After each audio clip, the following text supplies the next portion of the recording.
Topic ಇದು ಕೊಟ್ಟಿರೋದು ಬಾಲ್ಯ ವಿವಾಹ ಮತ್ತು ಮಕ್ಕಳ ದೌರ್ಜನ್ಯ, ಅದರಲ್ಲಿ ಯುವ ಜನತೆಯ ಪಾತ್ರ. ಒಂದು ವಂಡರ್ಫುಲ್ ಟಾಪಿಕ್. ಇದನ್ನ ಕೊಟ್ಟಿರುವಂತ ಎಲ್ಲಾ ಅಧಿಕಾರಿಗಳಿಗೂ ಫಸ್ಟ್ ಆಫ್ ಆಲ್ ಥ್ಯಾಂಕ್ಸ್ ಹೇಳಲಿಕ್ಕೆ ಇಷ್ಟಪಡ್ತೀನಿ. ಸೊ ಫಸ್ಟ್ ನಾನು ಬಾಲ್ಯ ಏನೋ ಗೊತ್ತಿಲ್ಲ, ನಾನು ಒಂದು 20+ ಆಸುಪಾಸಲ್ಲಿ ಇರೋದ್ರಿಂದ ನಾನೇನ್ ಮಾಡ್ತೀನಿ ಅಂತ ಫಸ್ಟ್ ಹೇಳ್ತೀನಿ. ಫಸ್ಟ್ ಬಾಲ್ಯ ವಿವಾಹ ಅನ್ನೋದು ನಾವು ಅದೊಂದು ಸಾಮಾಜಿಕ ಪಿಡುಗು ಅಂದ್ರೆ ಸಾಮಾಜಿಕ ಪಿಡುಗು. ಅವಾಗಿಂದಾನೆ ಬ್ರಿಟಿಷ್ ಕಾಲದಲ್ಲಿ ಅಂದ್ರೆ ಅವಾಗಿಂದಾನೆ ನಮ್ಮ ಭಾರತದಲ್ಲಿ ತುಂಬಾ ದೊಡ್ಡ ಒಂದು ಸಮಸ್ಯೆ ಆಗಿತ್ತು. ಆದ್ರೆ ಇತ್ತೀಚೆಗೆ ದಿನೇ ಸ್ವಲ್ಪ ಕಡಿಮೆ ಆಗ್ತಿದೆ. ಅವಾಗ ಏನಂದ್ರೆ ಬ್ರಿಟಿಷರು ಶಿಕ್ಷಣ ತಂದಿರೋದ್ರಿಂದ ಶಿಕ್ಷಣದ ಮಹತ್ವವನ್ನು ಅರಿತಿರೋದ್ರಿಂದ ನಮ್ಮ ಅದೃಷ್ಟ ಅಂದಿನ ಕಾಲದಲ್ಲಿ ಸಮಾಜ ಸುಧಾರಕರಾದ ರಾಜಾರಾಮ್ ಮೋಹನ್ ರಾಯ್, ಜ್ಯೋತಿಬಾ ಫುಲೆ, ಸಾವಿತ್ರಿಬಾ ಫುಲೆ ಮುಂತಾದ ಸಮಾಜ ಸುಧಾರಕರು ಜನ್ಮ ತಾಳ್ತಾರೆ. ಇದರಿಂದ ಶಿಕ್ಷಣವನ್ನು ಕೊಡುವ ಮೂಲಕ ಸ್ವಲ್ಪ ಅವೇರ್ನೆಸ್ ಮೂಡಿಸಲಿಕ್ಕೆ ಟ್ರೈ ಮಾಡ್ತಾರೆ. ಅಂದಿನಿಂದ ಸ್ವಲ್ಪ ಶಿಕ್ಷಣ ಪಡೆದಂತ ನಮ್ಮ ಯುವ ಜನತೆ ಅಥವಾ ನಮ್ಮ ಭಾರತೀಯ ನಾಗರಿಕರು ಒಂದೊಂದೇ ಆಗಿ ಸ್ವಲ್ಪ ಬಾಲ್ಯ ವಿವಾಹ ಅಲ್ಲೆಲ್ಲ ಮಾಡಬಾರ್ದು, ಇದು ಕೆಟ್ಟದ್ದು, ಇದರಿಂದ ಏನು ಯೂಸ್ ಇಲ್ಲ, ಅಂದ್ರೆ ತುಂಬಾ ಸಮಾಜಕ್ಕೆ ಹಾನಿನೇ ಆಗತ್ತೆ ಅಂತ ಹೇಳಿ ಅನ್ಕೊಂತಾರೆ. ಆದ್ರೆ ಇವತ್ತಿನ ವಿಪರ್ಯಾಸ ಅಂದ್ರೆ ಶಿಕ್ಷಣಕ್ಕೆ ಹೋಗೋದ್ರಿಂದಾನೇ ನಮ್ಗೆ ಸ್ವಲ್ಪ ಬಾಲ್ಯ ವಿವಾಹ ಆಗ್ತಿದೆ ಅಂತ ನಾನ್ ಹೇಳ್ತೀನಿ. ಅದ್ರಲ್ಲಿ ಮೇನ್ ಅಂದ್ರೆ ನಾವೇ ಯುವ ಜನತೆನೆ. ಬಟ್ ಪೇರೆಂಟ್ಸ್ ಇವತ್ತು ಯಾರು ಕೂಡ ನನ್ ಮಕ್ಳು ಹೋಗಿ ನನಗೆ ಭಾರ ಆಗತ್ತೆ ಅಂತ ಯಾರು ಇಲ್ಲ. ಎಲ್ರು ಸ್ಕೂಲ್ಗೆ ಹೋಗಿ ಓದಿ ಏನಾದ್ರು ದೊಡ್ಡ ವ್ಯಕ್ತಿ ಆಗ್ಲಿ ಅಂತಾನೆ ಕಳಿಸ್ತಾ ಇರೋದು. ಆದ್ರೆ ಹಿಂದಿನ ನಾವು ಯುವ ಜನತೆ ಅದನ್ನ ಮಾಡ್ತಾ ಇದೀವ? ಶಿಕ್ಷಣಕ್ಕೆ ಫಸ್ಟ್ ಆಫ್ ಆಲ್ ಏನಕ್ಕೆ ತಗೊಂತಿದೀವಿ ಅಂತಾನೆ ನಮ್ಗೆ ಗೊತ್ತಿಲ್ಲ. ಸೊ ಅದು ಮೇನ್ ಪ್ರಾಬ್ಲಮ್. ಅಲ್ಲಿ ಶಿಕ್ಷಣಕ್ಕೆ ಹೋಗ್ತೀವಿ, ಶಿಕ್ಷಣ ಏನಕ್ಕೆ, ನನ್ ಕರ್ತವ್ಯ ಏನು ಅಂತ ಯಾರು ಹೋಗಲ್ಲ. ಶಿಕ್ಷಣ ಏನೋ ಅಪ್ಪಾಜಿ ಅಮ್ಮ ಕಳಿಸ್ತಿದ್ದಾರೆ ಅಂತ ಹೋಗ್ತಾ ಇದೀವಿ.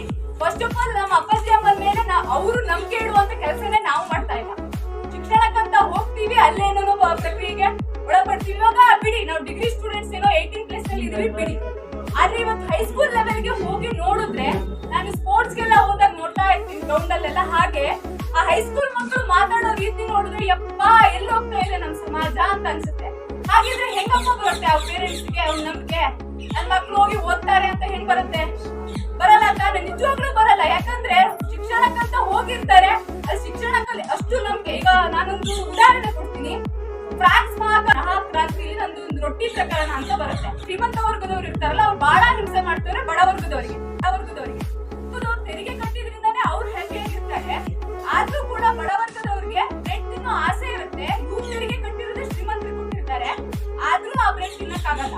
ನನ್ನ ಅಪ್ಪಾಜಿ ಅಮ್ಮ ಅಥವಾ ನಮ್ಮ ಪೇರೆಂಟ್ಸ್ ಜೊತೆನೂ ಅಷ್ಟೇ.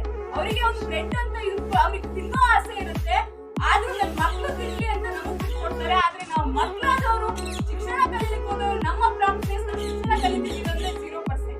ಸೊ ಬೇರೆ ಕೃತ್ಯಗಳಲ್ಲಿ ನಾವು ತೊಡಗಿರ್ತೀವಿ. 18+ ಆಗಿರಲ್ಲ, ನಿಮ್ಗೆ 18 ಆಗಿರಲ್ಲ ಬಾಲ್ಯ ವಿವಾಹಕ್ಕೆ, ಅಲ್ಲಿ ಹೋಗಿ ಬೇರೆ ಕೃತ್ಯಗಳನ್ನ ತೊಡಗಿರ್ತೀವಿ.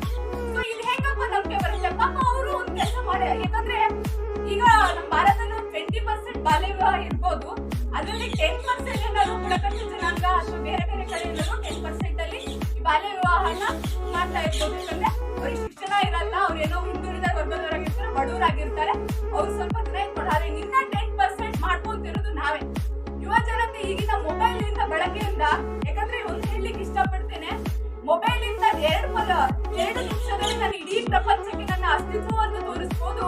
ಅದೇ ಮೊಬೈಲ್ ಇಂದ ನಾನು 2 ನಿಮಿಷದಲ್ಲಿ ನನ್ನ ಅಂತ್ಯವನ್ನು ನಾನು ಕಳ್ಕೊಳ್ತೀನಿ. ಸೊ ಅಷ್ಟು ಎಫೆಕ್ಟ್ ಮೊಬೈಲ್ ಇಂದ ಇದೆ. ನಾನು ಹೇಗ್ ಬಳಸ್ಕೊಳ್ತೀನಿ ಅಂತ ನನ್ನ ಮೇಲೆ ಇರುತ್ತೆ. ಸೊ ಹಾಗಾಗಿ ಈಗಿನ ಯುವ ಜನತೆ ಮೊಬೈಲ್ ಬಳಸೋದ್ರಿಂದ ಯಾರೋ ಅಂದ್ರೆ 18 ಒಳಗೆ ಮದುವೆ ಆಗಿ ಏನೋ 2 ತಿಂಗಳು ಕೂಲಿರ್ತಾರೋ 3 ತಿಂಗಳು ವಿವಾಹ ಮಾಡ್ಕೊಂಡಿರ್ತಾರೋ ಗೊತ್ತಿಲ್ಲ.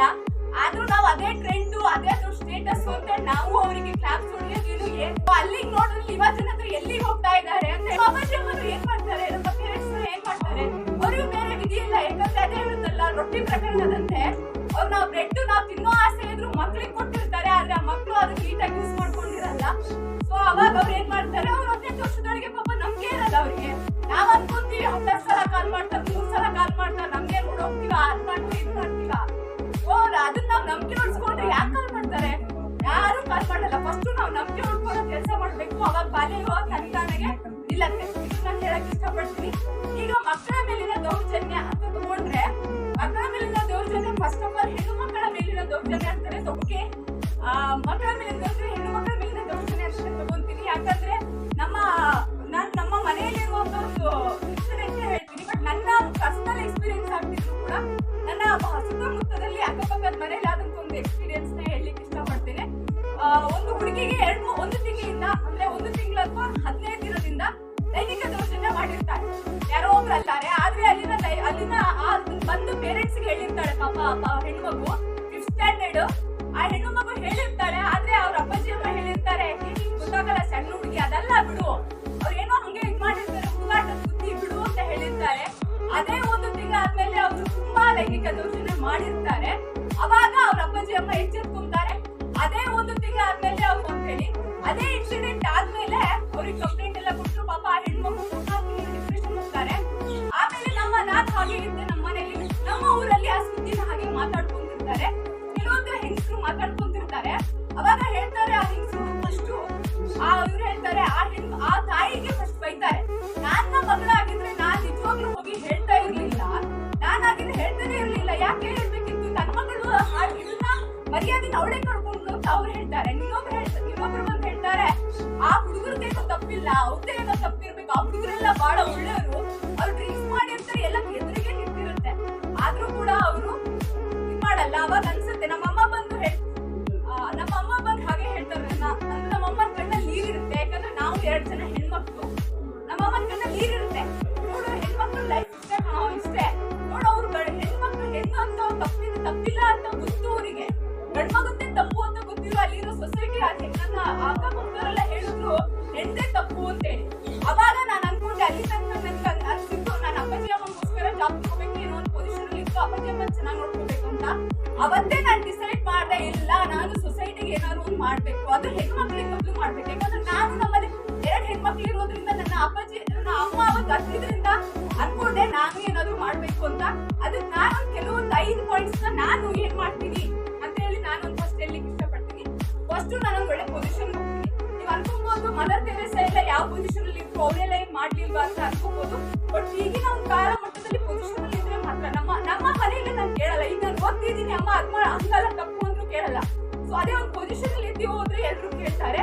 ಪೊಸಿಷನ್ ಫಸ್ಟ್ ಹೋಗ್ತೀನಿ. ಆಮೇಲೆ ಹೆಣ್ಣು ಮಕ್ಕಳಿಗೆ ಆಲ್ಮೋಸ್ಟ್ ನಾವು ಪಿಯುಸಿಯಿಂದ ಎಲ್ಲ ಹೇಳ್ತಿದ್ದಾರೆ, ಗುಡ್ ಟಚ್ ಬ್ಯಾಡ್ ಟಚ್ ಎಲ್ಲ ಹೇಳ್ತಿದ್ದಾರೆ. ಆದ್ರೆ ಫಸ್ಟ್ ಹೋಗಿ ನಾವು ಪೋಷಕರಿಗೆ ಹೇಳ್ತೀನಿ, ಹೆಣ್ಮಕ್ಳು ಎತ್ತಿರೋ ಪೋಷಕರಿಗೆ ಮತ್ತೆ ಗಂಡು ಮಕ್ಳಿಗೆ ಹೇಳ್ತೀನಿ. ಯಾಕಂದ್ರೆ ನಮ್ಮ ಕನ್ನಡ ಡಿಪಾರ್ಟ್ಮೆಂಟ್ ಆಶಾ ಮ್ಯಾಮ್ ಅಂತ ಹೇಳಿದ್ರು, ಅದು ನನಗೆ ಬಹಳ ಇಷ್ಟ. ಯಾಕೆಂದ್ರೆ ಅವ್ರು ಹೇಳ್ತಾರೆ ಎಲ್ರು ಹೆಣ್ಮಕ್ಳು ಮತ್ತೆ ಗಂಡು ಮಕ್ಳು ಇಬ್ರು ಹುಟ್ಟಿರ್ತಾರೆ, ಒಬ್ಬ ಗಂಡು ಒಬ್ಬ ಹೆಣ್ಣು. ಹೆಣ್ಮಕ್ಳಿಗೆ ಹೇಳ್ತಾರಂತೆ ಸಂಜೆ ಆದ್ಮೇಲೆ 4 ಗಂಟೆ ಮೇಲೆ ಬರ್ಬೇಡ, ಹಂಗಿರ್ತಾರೆ. ಅದೇ ಅವ್ನು ಆ ಹುಡುಗಿ ಹೇಳ್ತಾಳಂತೆ ಅಮ್ಮ ಅಣ್ಣ ಬರ್ಬೋದಲ್ಲ ಅಂತ. ಅವನೇ ಹುಡುಗ ಯಾವಾಗ ಬೇಕಾದ್ರೂ ಬರ್ಬೋದು, ಏನ್ ಮಾಡ್ಬೋದು. ಅದೇ ಡಿಫ್ರೆನ್ಸ್ ಕೊಡ್ಕೊಳ್ಳಿ. ಹೆಣ್ಮಕ್ಳಿಗೆ ಹೇಳುವಂಗೆ ಗಂಡು ಮಕ್ಳು ಹೇಳಿದ್ರೆ ಪಕ್ಕ ಆದವ್ರು ಅಕ್ಕ ತಂಗಿರಂತ ನೋಡು, ಯಾರು ಹೆಣ್ಮಕ್ಳು ನೋಡ್ಬೇಡ, ಕಣ್ಣೆತ್ತಿ ಇರು 5 ಗಂಟೆ ಒಳಗೆ ಬರ್ಬೇಕು, ಸೊಸೈಟಿಲಿ ಅಲ್ಲೆಲ್ಲ ತಿರುಗ್ಬೇಡ ಅಂತ ಅವಾಗಿಂದ ಹೇಳ್ಕೊಂಡ್ ಬಂದಿದ್ರೆ ಇಷ್ಟೊಂದೆಲ್ಲ ಇದೇ ಆಗ್ತಿರ್ಲಿಲ್ಲ. ಇದು ಫಸ್ಟ್ ಪೋಷಕರಿಗೆ ಫಸ್ಟ್ ನಾನು ಹೋಗಿ ಅವೇರ್ನೆಸ್ ಕೊಡಿಸ್ತೀನಿ. ನಿಮ್ಮ ಮಕ್ಳು ಹಿಂಗ್ ಮಾಡಿದಾಗ ನೀವು ಅವ್ರಿಗೆ ಫ್ರೆಂಡ್ ಕೊಡಿ, ಬಿಡು ನಾನಿದ್ದೀನಿ, ಯಾರು ಅದ್ ಮಾಡಿದ್ದು ನಾನಿದ್ದೀನಿ, ಇನ್ನೊಂದ್ಸತಿ ಮಾಡ್ತಿದ್ದೀನಿ, ನಾನ್ ನೋಡ್ಕೊಂತೀನಿ.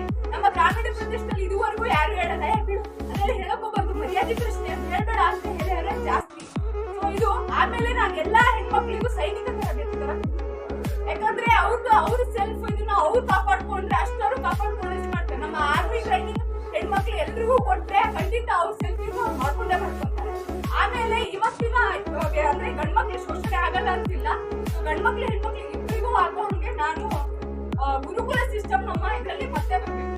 ಯಾಕೆಂದ್ರೆ ಇವತ್ತು ಮಣ್ಣಿನಲ್ಲಿರುವ ದೇವರು ದೇವರಲ್ಲವೋ, ಕಲ್ಲಿನಲ್ಲಿರುವ ದೇವರು ದೇವರಲ್ಲವೋ, ಪಂಚಲೋಹದಲ್ಲಿ ಇರುವ ದೇವರು ದೇವರಲ್ಲವೋ, ಸೇತು ಬಂದ ರಾಮೇಶ್ವರ ಕೈಲಾಸ ಪುರಿಯಲ್ಲಿ ಇರುವ ದೇವರಲ್ಲವೋ, ತನ್ನ ತಾನರಿದು ತಾನೇ ಆರೆಂದು ತಿಳಿದರೆ ಅದೇ ನಿಜವಾದ ದೇವರು ಸಿಂಹದೇವ. ಇವತ್ತಿನ ನಮ್ಮನ್ನ ಯೂತ್ ನಾನ್ ಯಾರು, ನಾನು ಏನಕ್ ಮಾಡ್ತೀನಿ, ನಾನು ಏನಕ್ ಶಿಕ್ಷಣ ಕಲಿತೀನಿ, ನನ್ನ ಉದ್ದೇಶ ಏನು ಅಂತಾನೆ ನಾವು ಫಸ್ಟ್ ಆಫ್ ಆಲ್ ತಿಳ್ಕೊಂಡಿಲ್ಲ.